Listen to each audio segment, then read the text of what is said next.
प्रातः क्लास चल रहा था 26/8/1967 शनिवार को।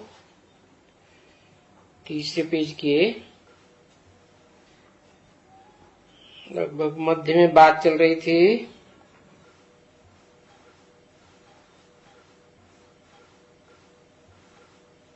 बाबा कहते मैं आया हूँ सुंदर बनाने के लिए। तो बच्चे सब श्याम हो गए। अभी सुंदर तो आत्मा बनती है ना, वरना शरीर सुंदर नहीं बनेंगे। तो आप क्यों ऐसे कहा? आत्मा बनती है, कोई शरीर तो नहीं बनेंगे। मैंने अभी की बात बताई 67 की। अभी वो समय नहीं है कि शरीर सुंदर बन जाए। क्या पहले आत्मा सुंदर बने? तो आत्मा आत्मिक स्टेज में रहने वाली बने तभी तो सुंदर कही जाए। बार बार देहभान कूद पड़ता है, अपनी देह याद आती है, देह के संबंधियों की देह याद आती है, घड़ी घड़ी देहभान आ जाता है। तो पहले तो आत्मा सुंदर बने। सुंदर बने लगातार स्मृति रहे कि मैं आत्मा हूँ, स्टार हूँ। तब कहेंगे कि आत्मा सुंदर बनी तो शरीर भी सुंदर बने। अरे वो झाड़ के बीज होते हैं, उनको भी परिष्कृत किया जाता है ना। कि बीज ही खराब है और वो बो दिया जाएगा? नहीं। तो पहले सुंदर आत्मा को बनाया जाता है। अब आत्मा को प्योर कैसे बनाया जाए, सो तो किसको भी पता नहीं है। लो, किसको भी पता नहीं है तो फिर बनेंगे कैसे सुंदर है? उस समय की बात बताई कि आत्मा को सुंदर बनाने की बात किसको भी पता नहीं है। अच्छा, तो फिर उल्टा कर दो। क्या उल्टा कर दो? आत्मा सुंदर बनाने की बात पता नहीं है तो आत्मा पतित कैसे बनी, श्याम कैसे बन गई, काली कैसे बन गई? वो ही बता दो। कैसे बन गई? नहीं, आत्मा काली बनती है। आत्मा काली बनती है काहे से? अज्ञान से, सुनी सुनाई बातों से, मनमत से, मनुष्यों की मत सुनने से, सुनी सुनाई बातों से आत्मा के ऊपर प्रभाव पड़ता है और आत्मा कन्वर्ट होती है तो तामसी बनती है। तो प्योर कैसे बना जाए? अनेकों की बात सुनी, अनेकों की बात से प्रभावित हो गए, उनकी प्रजा बन गए। तो यथा राजा तथा प्रजा। तो अब क्या किया जाए? एक से सुना जाए। इस दुनिया में कलयुग में आकर के झूठ खंड है ना, झूठ खंड में सब झूठ बन गए। तो अनेकों से सुना तो ज्ञान भी विभिचारी बन जाता है। और जैसे शरीर विभिचार में गिरता है तो शरीर भी रोगी बन जाते हैं। सतयुग त्रेता स्वर्ग में तो कोई भी विचार में नहीं जाते थे देवताएं। तो वहां तो देवताओं को एक ही पत्नी होती थी, पत्नी को एक ही पति होता था। राधा की दृष्टि कृष्ण में ही डूबती थी, कृष्ण की दृष्टि राधा में ही डूबती थी। वरना शरीर के कोई अंग में डूबती थी ना तो पवित्रता थी। और द्वापर युग से क्या हो जाता है, द्वैतवादी आते हैं, दूसरी बातें सुनाते हैं, तो व्यभिचारी बनते हैं, व्यभिचारी बनाते हैं। तो तुम बच्चों को भी वो ताकत नहीं है, वो समझ नहीं है, वो ख्यालात ही नहीं है। क्या है कि आत्मा को पति से पावन कैसे बनाया जाए। अब बाबा देख रहे हैं ना, है? चलन से ही मालूम पड़ जाता है ये क्या चलन चल रहे हैं, क्या बोलते हैं। थॉट, वर्ड, डिड, 3 बातें होती है ना। पहले दिमाग में विचार आता है, फिर शब्दों में बोला जाता है, फिर प्रैक्टिकल में कर्मेंद्रियों से कर्म किया जाता है। अभी डीड्स कैसे करते हैं, कैसे कर्म करते हैं, उन कर्मों से तो मालूम पड़ जाता है ना। थॉट रीडर्स तो सभी नहीं होते हैं, होते भी हैं तो नंबरवार होते हैं। तो कर्मों से तो पता ही चल जाता है क्या कर्म कर रहे हैं। जो कर्म कर रहे हैं वो कर्म मनन चिंतन मंथन करने वाले मनुष्य का कर्म है, सोच विचार के कर्म करते हैं, या जानवरों में सल कर्म करते हैं। जानवर क्या करता है, जानवर उसको उद्वेग आता है और वो काम कर बैठता है, सोचता विचारता थोड़ा ही है। ऐसे ही जानवर मनुष्य बन गए। वो भी कहेंगे ना क्या कि मनुष्य भी जानवर जैसे बन गए। हम क्या कर्म कर रहे हैं, किसको दुख दे रहे हैं, सुख दे रहे हैं, जो देंगे वो ही वापस मिलेगा ना। तो सो ये ऐसी चलन जिसकी होती है ना, ये तो रायल एकदम अच्छी चलन होनी चाहिए, फर्स्ट क्लास एकदम। मुख से रतन निकलनी चाहिए, पत्थर नहीं निकलना चाहिए। लेकिन पत्थर बहुत निकलती रहती।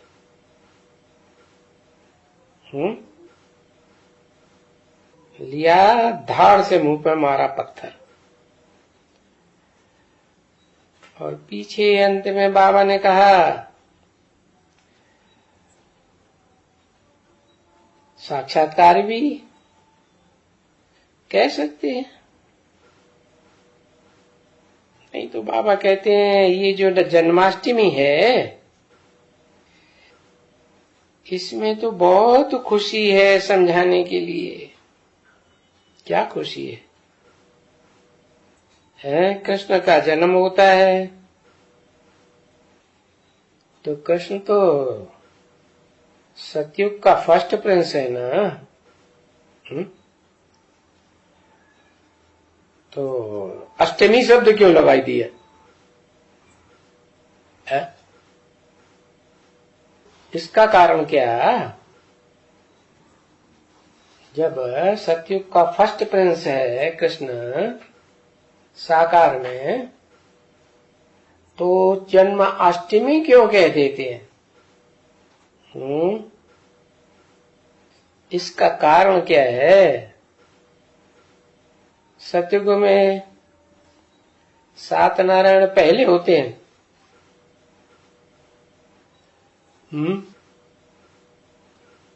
गद्दियां तो नंबरवार चलती है ना, पहला नारायण, दूसरा नारायण। हाँ, तो ये बात संगम की है, सतयुग की नहीं है। संगम में जैसी शूटिंग होगी वैसा ही तो ड्रामा चलेगा। तो संगम में क्या जो बाद वाले 7 नारायण हैं वो बाद में पैदा होते हैं कि पहले पैदा होते हैं? क्यों? अगर बाद में पैदा होते हैं तो फिर सतयुग में भी बाद में पैदा होते हैं तो ठीक है? लेकिन सतयुग में बाद में पैदा होते हैं और कृष्ण की जन्माष्टमी अष्टमी मनाए देते हैं। तो कारण क्या हुआ कि जो कृष्ण बच्चा है वो तो पक्का देवता है ना, 16 कला संपूर्ण। और जो बाद वाले नारायण बनते हैं वो 16 कला संपूर्ण बनेंगे क्या? कम कलाओं वाले बनेंगे ना। कुछ न कुछ आसुरियता आ जाएगी ना। भले सत्युग त्रेता में आसुरीपना दिखाई नहीं पड़ता है, मर्ज रहता है आत्मा में, परंतु जब द्वापर युग आता है, द्वैतवादी दूसरे धर्म पिता इस सृष्टि पर आते हैं, तो भारतवासी उनसे प्रभावित होंगे या नहीं होंगे? क्यों प्रभावित होंगे? क्योंकि भारत खंड जो है वो मात्र देश है। क्या भारतवासी तमो प्रधान क्यों बनते हैं?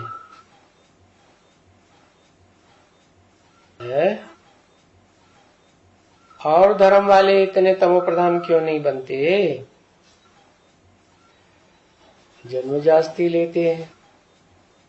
तो जन्म जास्ती लेते हैं तो कृष्ण की जन्म फर्स्ट जन्म होना चाहिए ना, अष्टमी क्यों?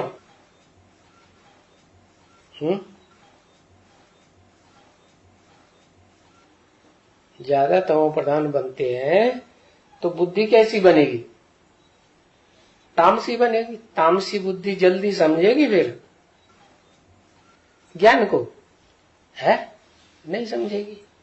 और जो सात्विक बुद्धि है तो जल्दी समझेगी।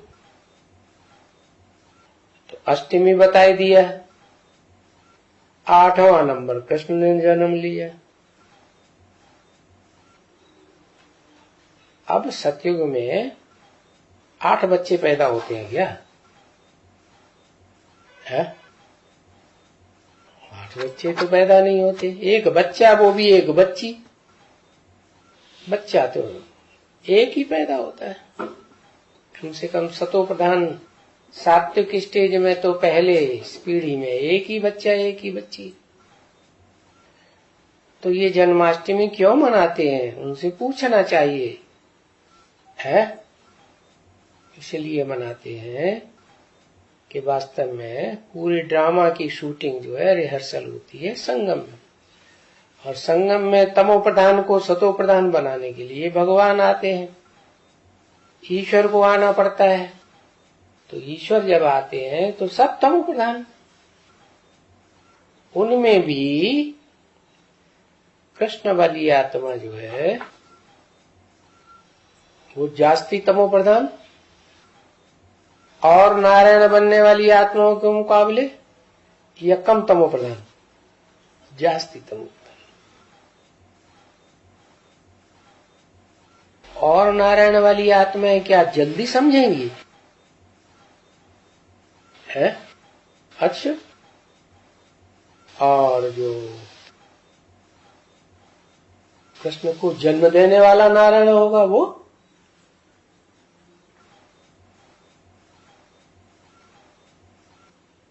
वो देर में समझेगा। है? क्यों?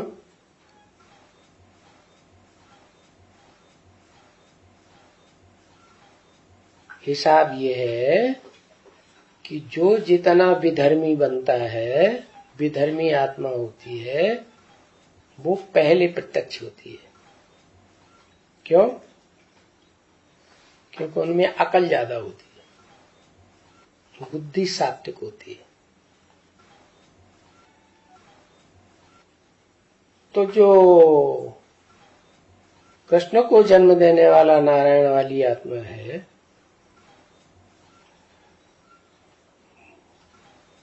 वो और जो गिरती कला की नारायण हैं, उनके मुकाबले पुरानी है या नई है? क्या है? पुरानी है, तो उसे तो ज्यादा तमो प्रधान होना चाहिए।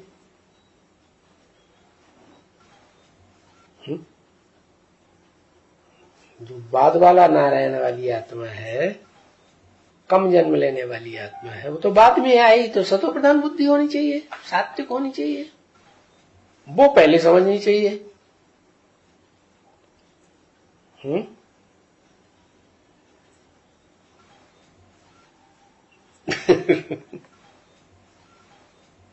इसका क्या कारण हुआ?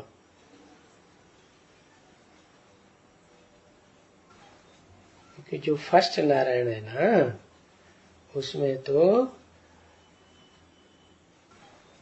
डायरेक्ट ईश्वर प्रवेश करता है और मुकर्रर रूप से प्रवेश करता है, जिसे आदम कहते हैं, पहला आदमी। क्यों कहते हैं पहला आदमी? क्योंकि वो ही सबसे पहले समझता है। वो सबसे जास्ती तमो प्रधान बनता है जब भगवान आते हैं, कि सबसे जास्ती सतो प्रधान बनता है, तमो प्रधान बनता है, नीचे गिरा हुआ बनता है। तो पतित काय से बनते हैं? पतित बनने का कारण क्या होता है?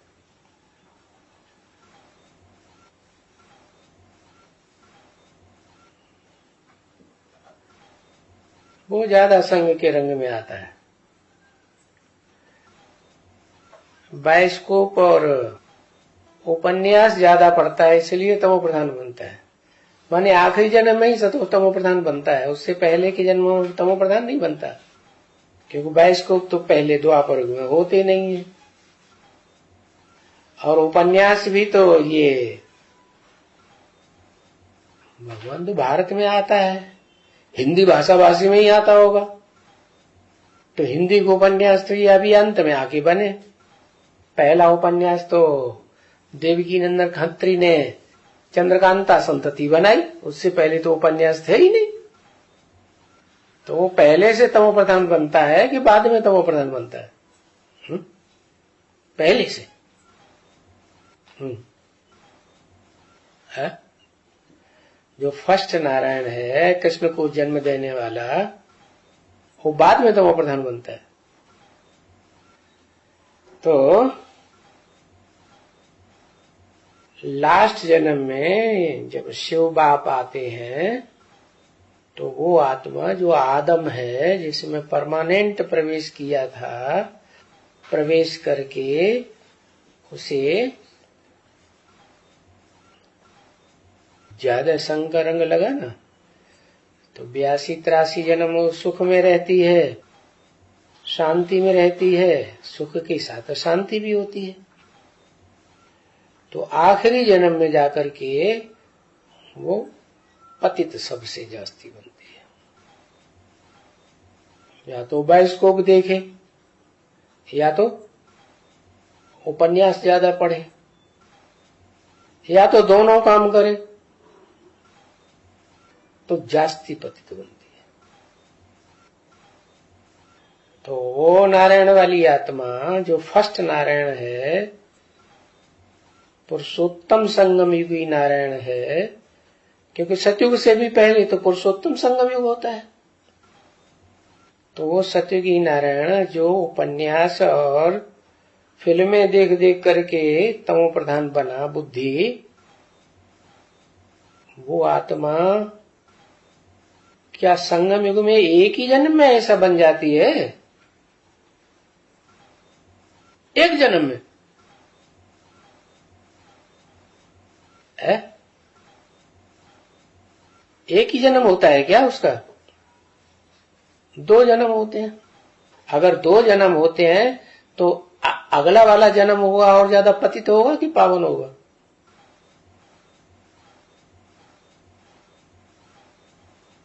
है? अरे कोई जवाब नहीं, बुद्धि नहीं चल रही। अगला जन्म तो और ज्यादा पतित होगा ना, कलयुग में ही जन्म हो रहा है ना। जैसे जैसे दुनिया गिरती जाएगी तो वैसे वैसे नीचे गिरेगा ना कि ऊपर उठेगा। 84 जन्मों में सूर्य नीचे उतरते हैं कि ऊपर चढ़ते हैं? नीचे उतरते हैं। तो जो अगला जन्म होता है उसमें बाइस्कोप तेजी से निकल पड़ते हैं। पहले उतना बाइस्कोप नहीं थे तो ज्यादा पतन होता है, और उपन्यास भी ज्यादा निकल पड़ते हैं। तो पहले जन्म में पतितपना नहीं कहेंगे, है?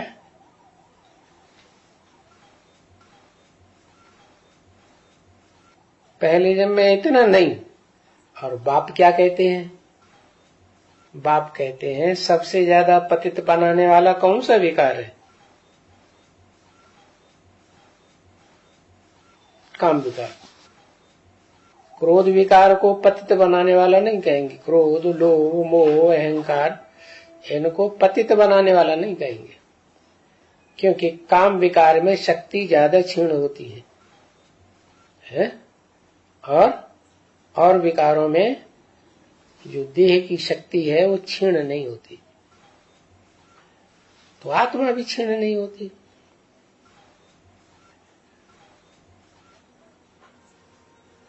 पहले जन्म की जो बात प्रसिद्ध है ओम मंडली की, क्या प्रसिद्ध है?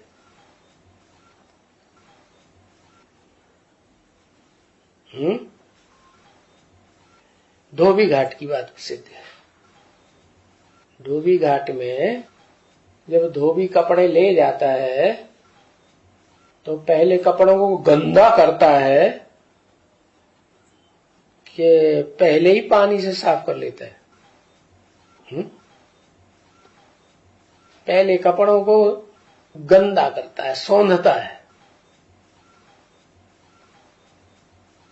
तो अमेरिका के अखबार में निकल गया कि कलकत्ते का एक जौहरी है, उसका कहना कि 300-400 मिल गई, 16,000 चाहिए। तो पतित हुआ ना काम विकार से, फाउंडेशन ही ऐसा पड़ गया। संगम युग में कैसा फाउंडेशन पड़ा? और फाउंडेशन जैसा होता है आदि में सो अंत तक चल। अब सवाल ये है कि वो आत्मा सतो प्रधान बनेगी या तमो प्रधान बनेगी? नीचे गिरेगी। तो जो फर्स्ट नारायण है वो नीचे गिरेगा, तो जो जन्म है वो कौन से नंबर का कहा जाएगा? फर्स्ट नंबर का, सेकंड नंबर का, 7वें नंबर का कि 8वें नंबर का? है? पता नहीं। अरे हाँ, पता हुआ ना, 9 नारायण है संगम युग के मिला के। संगम युग में तो नर से नारायण डायरेक्ट बनता है, तो नर तो पहले पतित होगा ना, है? तो जो पतित है उसको अंत तक उसका फाउंडेशन ही ऐसा है। यज्ञ की आदि का ही फाउंडेशन है ना। क्या राम फेल हुआ तो आदि में फेल हुआ तो अंत में क्या होगा? फेल ही हो जाएगा। तो भाव क्या है फेल होने का? भाव प्रधान विश्व रचि राखा। कर्म मुख्य नहीं है, कर्म करने में भाव क्या है? दूसरे का नुकसान करने का भाव है या कल्याण करने का भाव है? विनाश करने का भाव है। वो भी ठीक है।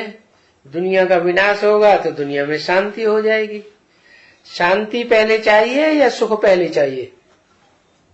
पहले तो हर आत्मा शांति चाहती। दुखी है ना, बुखार आ रहा है तेज, नस नस में दर्द हो रहा है, उसको रसगुल्ले खिलाओ, वो खाएगा ही नहीं। अरे हमें सुख नहीं चाहिए जीव का, हमें पहले बुखार उतरने दो, हमारी नस नस में दर्द हो रहा है, हमें बहुत बेचैनी है। तो सुख नहीं चाहिए, पहले चाहिए शांति। तो शांति कैसे मिलेगी दुनिया को? शांति तो मिलेगी ही तब जब सारी दुनिया का विनाश हो जाए। सब अशांत है, सारी दुनिया का विनाश होगा तो शांति ही शांति दुनिया में हो जाएगी। कैसे? विनाश कोई आत्मा का तो होता नहीं। विनाश काय का होता है? शरीर का विनाश होता है। तो 2 तरह की आत्माएं हैं। एक तो वो आत्माएं हैं जो सजा खा जाती है और सजा खा के पावन बनती है, वो ढेर की ढेर है। नीच किस्म के ज्यादा होते हैं या ऊंच किस्म के ज्यादा होते हैं दुनिया में? नीच किस्म के ज्यादा होते हैं। तो वो पतित आत्माएं सजा खाती हैं तो पाप कर्म करती हैं। भगवान भले आता है, राजयोग सिखाता है, राजयोग सिखा करके बताता है कि तुम किसके साथ संग करोगे, किसके मुख से वाणी सुनोगे, है? वो एक को पहचानोगे तो तुम आत्मा पति से पावन बनेगी ज्ञान से। नहीं तो अनेकों से बुद्धि योग लगा रहेगा तो आत्मा तो पतित बनेगी। व्यभिचार से नीचे गिरते हैं, अव्यभिचार से ऊपर उठते हैं। तो बताया, मंत्र बता दिया। क्या? एक शिव बाबा, दूसरा लोग। सुनना है तो एक से सुनो, बात करना है तो एक से करो, संग करना है कर्मेंद्रियों से ज्ञानेंद्रियों से तो एक का संग करो। तो बताया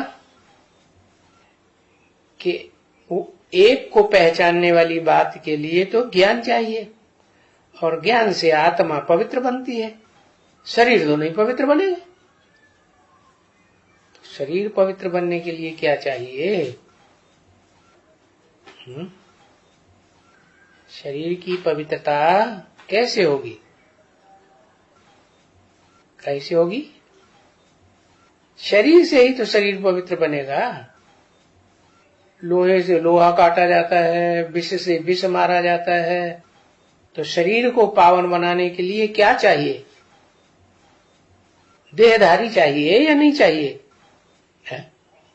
द्वापर युग से पतित बने तो जो पतित आत्माएं, दूसरे कम कला वाली आत्माएं इस सृष्टि पर आई, धर्म पिताएं, उनके संग के रंग से भारतवासी नीचे गिरे ना। तो ऐसे ही है कि जो 8वां नंबर कृष्ण बात आती है, वो तो दादा लेखराज के लिए है, जो सतयुग में कृष्ण के रूप में पैदा होता है। लेकिन उसको भी जन्म देने वाला जो नारायण है, वो तो संगम युग में है। वो कोई पावन से जन्म तो लेता नहीं शरीर का, उसका तो शरीर का जन्म तो पतित से होता है ना। तो आत्मा और शरीर दोनों पावन बने, उसके लिए ज्यादा योग चाहिए या कम योग चाहिए? है लगन, योग माने लगन, लगाव, अटैचमेंट। अटैचमेंट ज्यादा चाहिए एक के साथ या कम चाहिए? ज्यादा अटैचमेंट चाहिए, और वो भी एक के साथ। लेकिन तन तो पतित है और अंत तक पतित तो होता रहेगा। क्यों? क्योंकि जो डूबा हुआ होता है उसको निकालने वाला नीचे जाएगा या नहीं जाएगा? नीचे जाएगा। तो सारी दुनिया डूब रही है विकारों में, 500 करोड़ भी आत्मा भी डूबेगी। तो जब डूबेगी डूबेगी तो उसको निकालने के लिए कोई को तो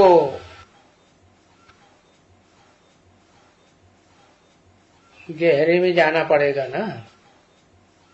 तो भाव अच्छा है लेकिन कर्म खराब है। कर्म खराब है, भाव अच्छा है, तो उसका रिजल्ट क्या आएगा? खराब रिजल्ट आएगा, अच्छा ही आएगा।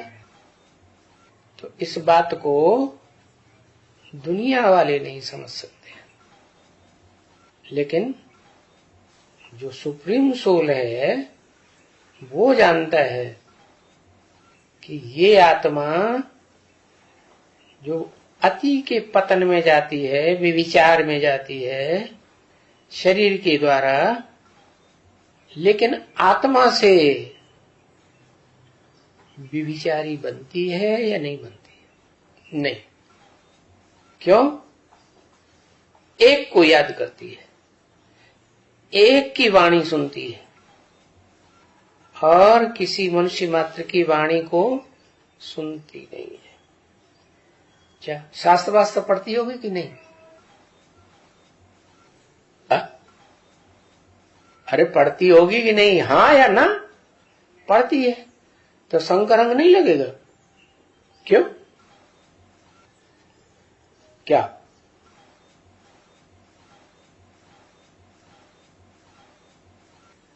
है? हाँ, पढ़ती है इसलिए कि जो शास्त्र है संसार में सबसे जास्ती प्रसिद्ध गीता, हर धर्म के लोगों ने माना है कि जितना ज्ञान गीता में है उतना दुनिया के और किसी धर्मावलंबी के शास्त्र में नहीं है। तो गीता का प्रभाव ज्यादा है संसार में, और गीता के आधार पर अगर ये साबित कर दिया जाए कि गीता का भगवान निराकार है, कोई साकार कृष्ण नहीं है, तो सारी दुनिया गीता को मानेगी। लेकिन गलती से मनुष्यों ने क्या कर दिया? जैसे ब्रह्मा कुमारियों ने क्या कर दिया? गीता का भगवान दादा लेखराज कृष्ण को मान लिया, है ना। और यज्ञ के आदि की बात को छुपा दिया। क्या कि दादा लेखराज को भी ज्ञान देने वाला कौन था, जो उनको ये निश्चय बैठ गया कि मैं कृष्ण की आत्मा हूँ और मेरे साक्षात्कारों का यही अर्थ है कि मुझे इस जन्म में सारे संसार के सामने वो दाढ़ी मूंछ वाले ब्रह्मा का पार्ट बजाना है और सारा संसार मुझे ब्रह्मा के रूप में जानेगा। लेकिन असली ब्रह्मा जो है वो गुप्त कर दिया, उसकी लाश भी गुम कर दी। तो शास्त्रों में दिखाया है कि जो असली ब्रह्मा है ऊर्ध्वमुखी, उसका सर काट दिया, और ये 4 ब्रह्मा है वो रह गए, 4 मुख। तो वो चारों मुख कौन कौन से हैं? वो तो जो बच्चे ईश्वर की वाणी ब्रह्मा के मुख से सुनते हैं, वो जानते ही हैं कि यज्ञ के आदि में 2 माताएं थीं, जिन 2 माताओं ने दादा लेखराज ब्रह्मा और राधे सरस्वती को उनके अंदर प्रवेश होने से पहले तक ही ज्ञान दिया था। तो ज्ञान देने वाले वो हुए ना, वो भी तो ब्रह्मा हुए। क्योंकि शिव बाबा तो कहते हैं मैं जिस तन में भी प्रवेश करके ज्ञान सुनाता हूँ उसका नाम ब्रह्मा रखता हूँ। तो 2 आदि की वो माताएं और अंत में ये दादा लेखराज ब्रह्मा और ओम राधे सरस्वती, ये 4 आत्माएं जो हैं वो ब्रह्मा के रूप में पार्ट बजाने वाली है। तो ये 4 आत्माएं जो हैं वो ऊर्ध्वमुखी रहती हैं या नीचे जाती है? एक है ऊर्ध्वमुखी भी है, लेकिन चोला कैसा है? स्त्री चोला है। ज्यादा प्रभाव में स्त्री आती है, कन्याएं माताएं ज्यादा प्रभाव में प्रभावित होती हैं या पुरुष ज्यादा प्रभावित होते हैं? तो वो जो राम वाली आत्मा है वो तो प्रभावित नहीं होती, वो एक की वाणी को पकड़ती है। ब्रह्मा के मुख से जो वाणी चलाने वाली आत्मा है उसको पहचान लेती कि वाणी चलाने वाली आत्मा दूसरी है, और जिसके तन से मुख से बोला जा रहा है वो मुख वाली आत्मा दूसरी है। उसके कान सुनते तो हैं और सुनाते भी बहुत हैं। सुनने सुनाने का काम सबसे जास्ती कौन सी आत्मा करती है? दादा लेखराज ब्रह्मा वाली आती है। इसलिए शास्त्रों में उनका नाम ही कर्ण दे दिया। क्या? कर्ण माने कान, बड़े बड़े कान। और दूसरे धर्मों में भी जो खेल दिखाते हैं ना, तो उन खेलों में जो हीरो पार्टधारी का सबसे गहरा साथी होता है उसको भी बड़े बड़े कान दिखाए जाते हैं। तो है ये कहाँ की यादगार शास्त्रों में? यहाँ की यादगार कि वो आत्मा सुनने सुनाने में तो सबसे ज्यादा एक्सपर्ट है, लेकिन समझ नहीं सकती, बच्चा बुद्धि जैसी है। क्या? और बच्चे तो बड़े चंचल होते हैं। चंचलता बच्चों में ज्यादा होती है कि बड़ों में ज्यादा होती है? बूढ़े में ज्यादा होती है। चंचलता बच्चों में बहुत होती है। तो वो मन के रूप में पार्ट बजाने वाली ऐसी आत्मा है जिसे चंद्रमा कहा जा सकता है। दुनिया में जितने भी ग्रह नक्षत्र है ना, उनमें सबसे ज्यादा दौड़ने वाला कौन सा है?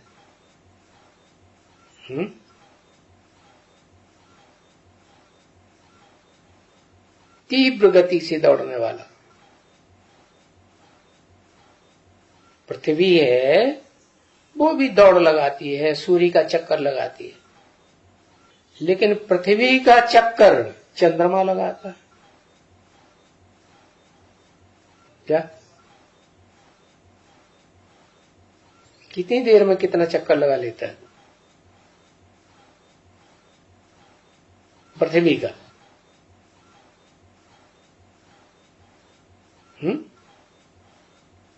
पृथ्वी का चक्कर लगा लेता है और साथ साथ पृथ्वी सूर्य का चक्कर लगा रही है। तो पृथ्वी ज्यादा तीखी हुई या चंद्रमा ज्यादा तीखा हुआ? चंद्रमा ज्यादा तीखा हो गया। तो वो चंद्रमा के रूप में जो चैतन्य आत्मा है वो दादा लेखराज ब्रह्मा बहुत तीक्ष्ण आत्मा बनती है। शरीर छोड़ने के बाद तो और ज्यादा तीक्ष्ण बन जाती है। दूसरे धर्म वाले उसे जबराइल कहते हैं। क्या? जो फरिश्ते हैं उन फरिश्तों में सबसे तीखा फरिश्ता। तो वो आत्मा सूक्ष्म शरीर धारण करती है तो उसका पुरुषार्थ नहीं बनता। जिस शरीर में प्रवेश करेगी उसका हिसाब किताब बनता है, तो वो पीछे रह जाती है समझने में। लेकिन पहले पैदा होता है वो बड़ा हुआ, या जो बाद में पैदा हुआ वो बड़ा हुआ? और बड़ा होने का मादा क्या हुआ, तौल क्या हुई? जो पहले प्रत्यक्षता रूपी जन्म ले वो बड़ा, और जो बाद में प्रत्यक्ष हो वो छोटा। तो बताया कि लक्ष्मी नारायण का जन्म कब हुआ? तो कहते हैं 76 में हुआ। इन लक्ष्मी नारायण का संगम युगी का जन्म तो 76 में हुआ। फिर सतयुग में जो नारायण होगा पहली गद्दी का, वो बाद में हुआ ना है। और शूटिंग में भी फिर क्या होगा? बाद में ही होगा ना। तो जो बच्चा बुद्धि है उसे समझने में टाइम लग जाता है। और जो बाप वाली आत्मा है, मनुष्य सृष्टि का बाप, राम बाप को कहा जाता है, वो तो ब्रह्मा के मुख से जब शिव बाप वाणी चलाते हैं, जिसे वेद वाणी कहते हैं, गीता ज्ञान कहते हैं, वो गीता ज्ञान को जल्दी समझ लेती है। क्यों? वो तो ज्यादा पतित बनती है, तो जल्दी क्यों समझती है?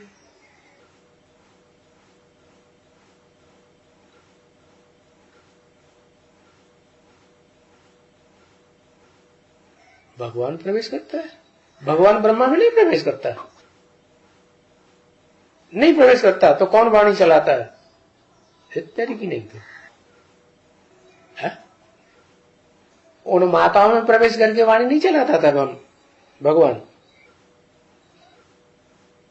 मुख्य रथ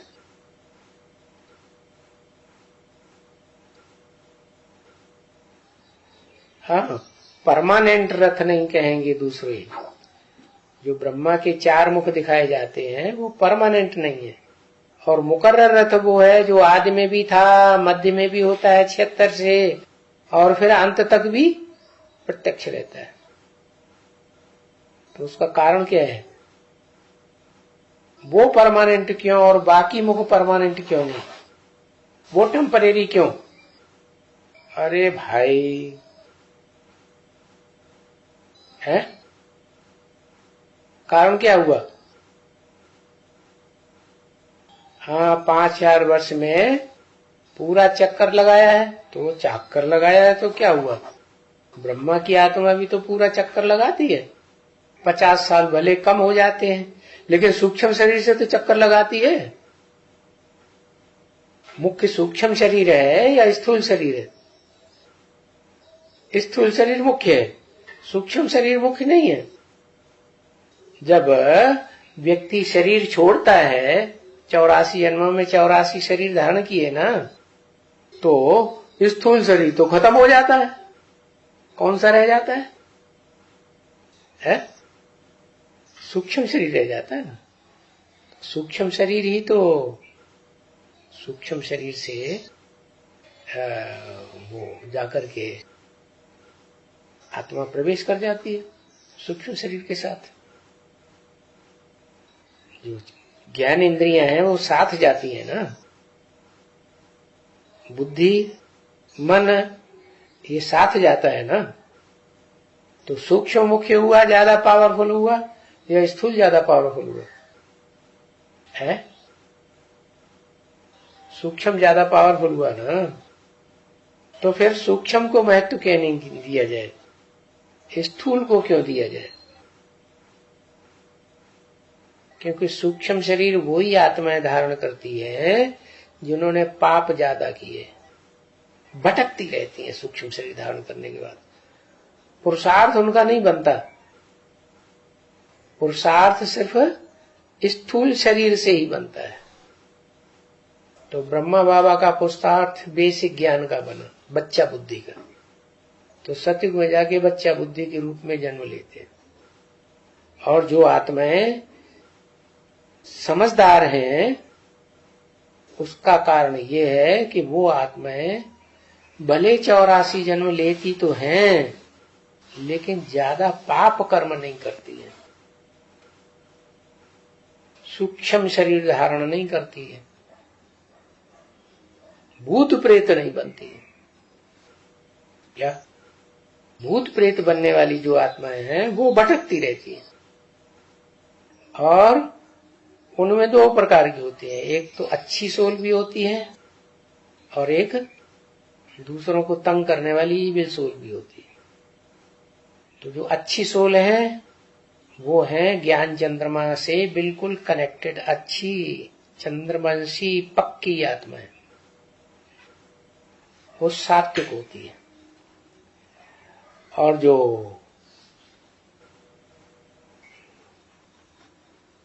ईश्वर की वाणी को, ब्रह्मा मुख से चलाई गई वाणी को गहराई से जल्दी समझ लेते हैं, उसका कारण ये है कि उन्होंने संगम युग में ज्यादा ज्ञान सुना है और समझा है। तो जो ज्यादा सुनेगा, ज्यादा समझेगा, तो उसमें पाप कर्म करने के संस्कार ज्यादा आएंगे या कम आएंगे? ज्यादा आएंगे। जो ज्यादा ज्ञान सुनेगा, ज्यादा समझेगा, तो उसमें पाप करने के संस्कार ज्यादा आएंगे या कम आएंगे? कम आएंगे ना। तो वो आत्माएं और आत्माओं के मुकाबले कम पाप करती है। उनमें भी नंबरवार है। उनमें जो अव्वल नंबर है एक, वो है जिसे कहा जाता है महारुद्र। रुद्र माने रौद्र रूप धारण करने वाला। कैसा रौद्र रूप धारण करने वाला? सारे संसार का विनाश करा देता है। जो बोला, मैं ऐसे के द्वारा विनाश कराता हूं जिस पर कोई पाप ही न लगे। तो यहां पाप नहीं लगेगा शूटिंग पीरियड में, तो वहां 84 जन्मों में पापी बनेगा? नहीं। तो वो आत्मा 82-83 जन्म तक पाप न करने के कारण शांति की स्टेज में रहती है, और उसका मुख्य जो प्राप्ति है वो शांति की स्टेज की है। शांति देवा कहा जाता है। एक हुआ सुख देवा और एक हुआ शांति देवा। शास्त्र में कथा आती है ना, सुखदेव कौन? सुखदेव बच्चा हुआ किसका? व्यास का। तो व्यास कौन सी आत्मा? वे माने विशेष रूप से, आस माने बैठ जाए। किस काम के लिए बैठ जाए? है? नहीं, लिखती नहीं है। मनन चिंतन मंथन करने के लिए बैठ जाए। क्या वो शास्त्र है, उसकी बुद्धि में शासन करने का विधान आता है। किसके द्वारा आता है? निराकार शिव के द्वारा। तो सबसे उच्च शासन करने का विधान जो शिव ईश्वर बताता है, जिसे अल्लाह मियां दूसरे लोग कहते हैं, खुदा कहते हैं, वो खुद आकर के उसमें प्रवेश करके बताता है। तो कारण ये है उसमें प्रवेश करने का परमानेंटली, कि जन्म जन्मांतर उसने पाप कर्म औरों के मुकाबले कम किए हैं। किस जन्म में किए हैं? अंतिम जन्म में जाकर। बाकी क्या हिंसा नहीं की? पूर्व जन्मों में जब राजा बनते हैं तो हिंसा नहीं करते हैं? हिंसा तो करते हैं, लेकिन तब हिंसा करते हैं जब कोई दूसरा आक्रमण करता है। अपनी तरफ से आक्रमण नहीं करेंगे। माने जैसे विदेशी आक्रांताएं आए, अपना राज्य बढ़ाने के लिए उन्होंने दूसरे देशों के, दूसरे राज्यों के ऊपर शासन किया, आक्रमण किए। ऐसे नहीं। तो अपने राज्य में सुखी रहो, हम अपने राज्य में सुखी रहें। शांति से रहें, एक दूसरे के ऊपर आक्रमण नहीं। तो ये जो हिंसा वाली बात है वो आगे कदम कौन बढ़ाता है, विदेशी, विधर्मी या स्वधर्मी? इसलिए भारत की आज भी परंपरा है क्या, अपनी तरफ से आक्रमण नहीं करेंगे, बाकी अगर कोई शरण में आ जाएगा तो उसकी सुरक्षा भी करेंगे। हाँ, कोई आक्रमण करेगा तो उसका मुंह तोड़ जवाब भी देंगे। ऐसे नहीं कि विधर्मी बौद्धियों की तरह हाथ ऊपर उठाए दिए हमारे बीवी बाल बच्चों को भले तुम ले जाओ, दास दासी बनाओ, हम अहिंसक रहेंगे। वह आर्य हिंसा, जो तुम्हारे अधीन हुए पड़े हैं, आश्रित हुए पड़े हैं, उनकी तुम सुरक्षा नहीं कर सके तो तुम विश्व की क्या सुरक्षा करोगे? तुम क्या हिंसा से बचाओगे? है? तुम खुद ही भिखमंगे बन गए, तुम्हारे बाल बच्चे दास दासी बन गए। तो बताया,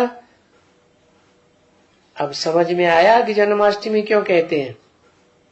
क्योंकि ये असुरी आत्माएं जो हैं, बुद्धियोग की तीखी होती हैं, ये जल्दी ज्ञान को कैच कर लेती हैं। इसलिए बताया विदेशी बाप को जल्दी पहचानते हैं क्या? और जो जल्दी पहचानते हैं तो जल्दी पावन भी बन जाते हैं, लेकिन ज्ञान उतना नहीं सुनते हैं। अपनी स्टेज में तो पावन बन जाएंगे, ज्ञान तो गहराई से सुना नहीं, शुरुआत से ध्यान नहीं दिया, तो वो आत्माएं जो है जल्दी प्रत्यक्ष हो जाती है। कौन? आसुरी। इसलिए कहते हैं शास्त्रों में कि दो रानियां थी, दिति और अदिति, कश्यपी की। तो दिति थी वो बड़ी रानी थी और अदिति छोटी रानी थी। तो दिति से जो बच्चे पैदा हुए वो दैत्य पैदा हुए, असुर पैदा हुए, और वो पहले पैदा हुए। वो दैत्य थे बड़े और देवताएं थे छोटे। तो कमजोर कौन होता है? छोटा बच्चा है या बड़ा बच्चा है? छोटा बच्चा कमजोर होता है, और बड़ा बच्चा? बड़ा बच्चा तो कमजोर नहीं होता है, पावरफुल होता है। तो ये परंपरा बन गई कि माँ बाप की जो लागत है वो छोटे बच्चे में ज्यादा जाती है, उसकी ज्यादा पालना करते हैं क्या? भले बड़े बच्चों को वो हिस्सा आती रहे, ये छोटे बच्चे को इतना ध्यान देते हैं, इतना शैतान, फिर भी इतना ज्यादा ध्यान देते हैं, ज्यादा टाइम देते हैं, बहुत लव दिखाते हैं। ये परंपरा कहां से पड़ी कि माँ बाप छोटे बच्चों को ज्यादा प्यार करते? किसने डाली? शिव बाप ने डाली। ये बच्चे हैं शिव बाप के, जो निराकार को पकड़ लेते हैं, पहचान लेते हैं, किस तन में आया हुआ है वो भी पहचान लेते हैं। लेकिन नंबरवार कितने बच्चे हुए? उस निराकार के, आत्मा के, जो आत्मा है, आत्मिक स्टेज वाले पक्के बच्चे कितने हैं?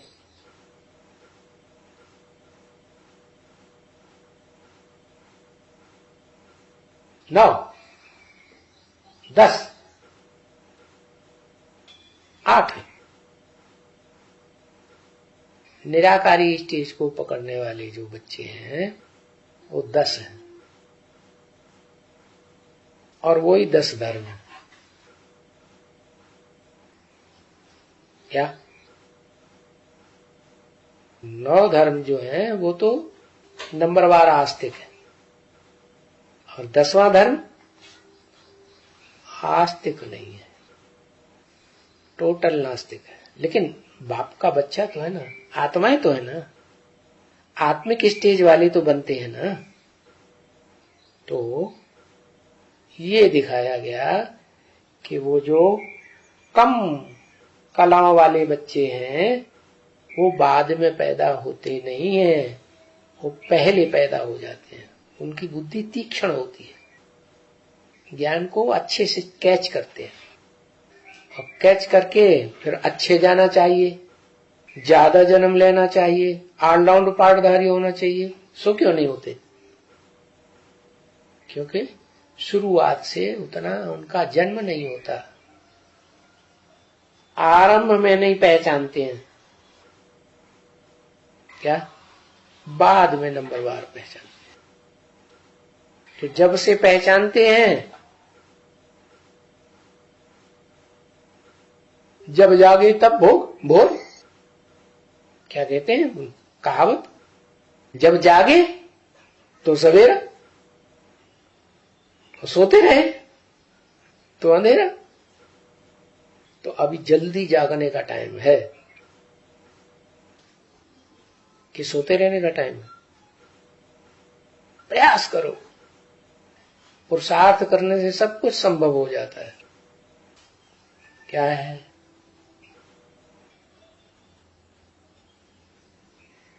कैसे निद्रा जीत बने? है हिम्मत है बच्चे तो मदद है बाप। हिम्मत करेंगे तो मदद मिलेगी, हिम्मत ही नहीं करेंगे तो जो आसुरी आत्माएं हैं वो आक्रमण करती रहती है। बीज तो कमजोर हो जाते हैं, देवभान की मिट्टी में मिल जाते हैं। क्या? अपने को देवभान की मिट्टी में मिलाने वाले हैं। लेकिन फिर भी जगत का कल्याण रहता है ना बुद्धि में, इसलिए श्रेष्ठ है। और जो जड़ें हैं वो सड़ जाती हैं कि अविनाशी है? जड़ें सड़ती हैं कि अविनाशी हैं? बीज अविनाशी होता है, और जड़ें और टहनियां थुर ये सब सड़ जाते हैं।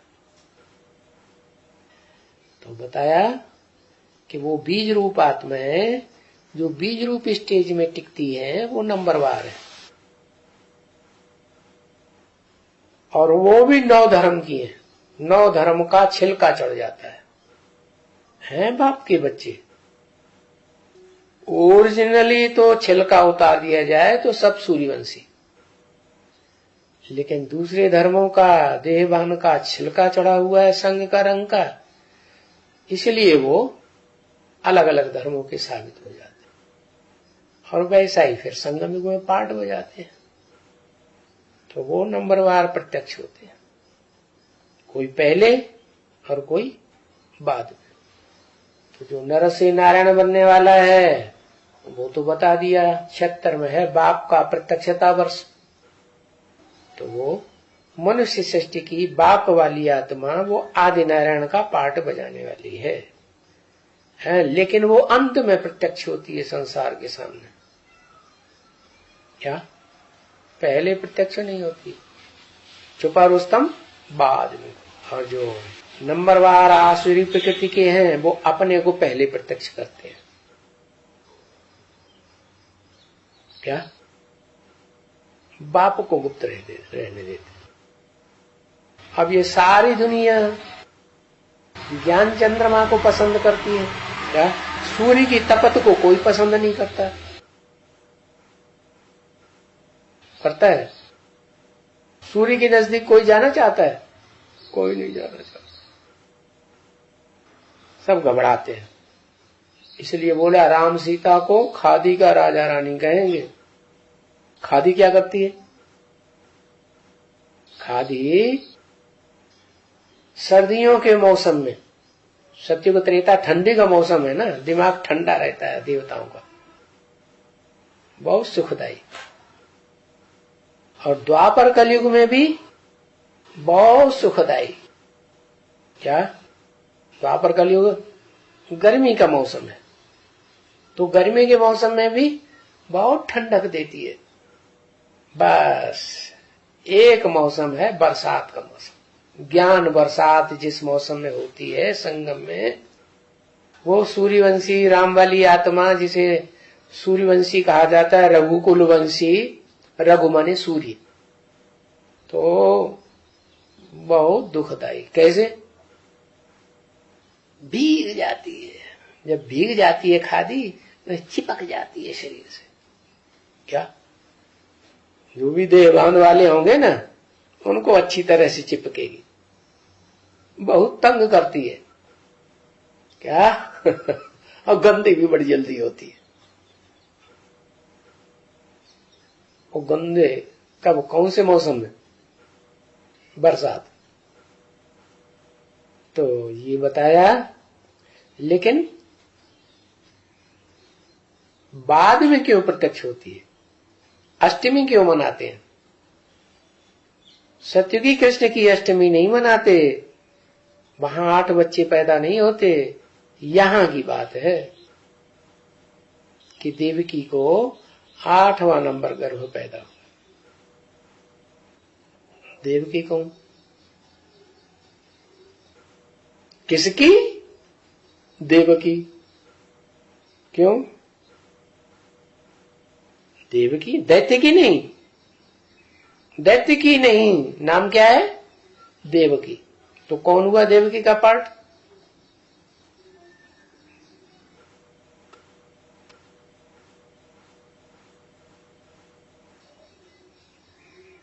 देवकी से जब 8 बच्चे पैदा हुए तो कहां थी?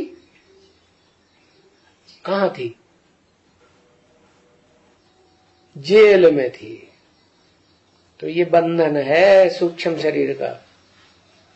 क्या?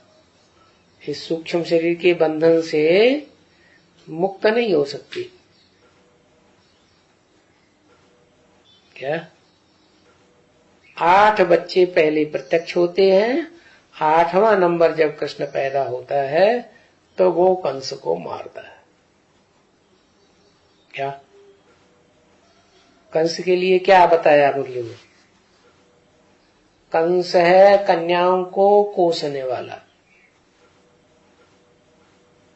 अब राम वाली आत्मा कोसने वाली है या कृष्ण वाली आत्मा कोसने वाली है?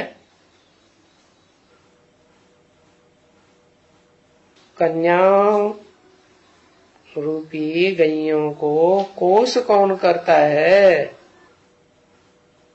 कृष्ण वाली आत्मा। कैसे? पतित राम वाली आत्मा ज्यादा होती है, हैं? कृष्ण को कंस कहा है। कृष्ण वाली आत्मा जब पतित बनती है, तमो प्रधान बनती है, तो कंस बन जाती है। किस रूप में? स्थूल शरीर से या सूक्ष्म शरीर से? सूक्ष्म शरीर से। क्योंकि सूक्ष्म शरीर जितने भी होते हैं ना, उनको बुद्धि में समझ में आ जाता है। क्या? कि पतित कैसे बनते हैं और पावन कैसे बनते हैं। सूक्ष्म बुद्धि तीखी हो जाती ना। तो जब साकार शरीर था तब तक तो वो दूरबाज खुशबाज रहे। कैसा पार्ट बजाया? प्रैक्टिकल में पतित बने क्या? नहीं बने।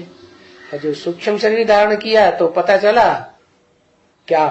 कि संग के रंग से पावन बनते हैं। तो संग के रंग से जब पावन बनते हैं ये पता चला, और स्थूल शरीर तो है नहीं, तो क्या करेंगे? सूक्ष्म शरीर से प्रवेश करके वो कार्य करते हैं। इसीलिए बोला कंस कैसे कहा जाता है? जब कृष्ण वाली आत्मा तमो प्रधान बनती है तब कंस बन जाती है, और राम क्या बन जाता है? रावण बन जाता है। क्यों? क्योंकि खादी के राजा रानी है। बहुत दुखदाई हो जाते हैं संग में। ओम शांति।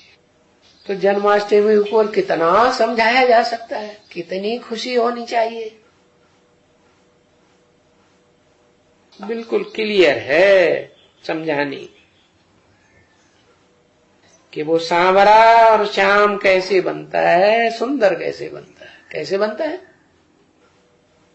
सत्युगी कृष्ण की बात नहीं है, संगमयुगी कृष्ण की बात है।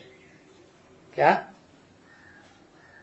सांवरा माने जब तक पुरुषार्थी शरीर है तब तक सांवरा, और जब संपन्न शरीर हो जाता है, पुरुषार्थ भी संपन्न हो जाता है, आत्मा भी संपन्न हो जाती है, तो गोरा।